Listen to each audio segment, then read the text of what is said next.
పగల తాగటం నాకు ఇష్టం లేదురా, ఏదో నీకోసమే. నా లచ్చే గుర్తొస్తుంది మచ్చా. మ్మ్. ఉండు ఒకసారి ఫోన్ చేస్తా. మ్మ్.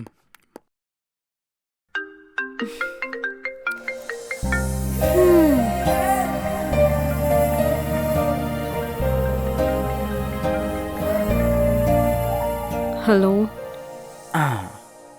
ఓ లచ్చే, నీకెన్నిసార్లు చెప్పాను ఫోన్ చేయొద్దని? కోపడమకు. ఏంటి ఇంక పడుకోలేదా? పడుకోకుండా నా గురించి ఆలోచిస్తున్నావా ఏంటి? లేదు, చదువుకుంటున్నా. ఏంటి నేను పంపిన మెసేజ్లా?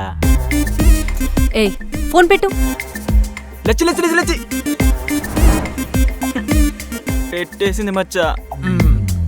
మచ్చా, మ్మ్. లచ్చి నెలైన పడేయాలరా. ఇలా తాగితే నువ్వు పడతావు, అమ్మాయి పడదు. అయినా అమ్మాయి పడాలంటే తిరగటం కదరా, కలపాలి. ఏంటి సోడానా? పులిహార, అందుకే అమ్మాయి పడట్లేదు. నీకు కొన్ని పులిహార డైలాగులు రాసిస్తాను, రేపొద్దున అమ్మాయి దగ్గర యూజ్ చేయి. ఎందుకు పడతావు నేను చూస్తాను. నువ్వు మామూలు రాజావి కాదురా, పులిహార రాజావి. ఓ మెల్లచ్చే నువ్వంటే నాకు పిచ్చే, ఓ మెల్లచ్చే నువ్వంటే నాకు పిచ్చే.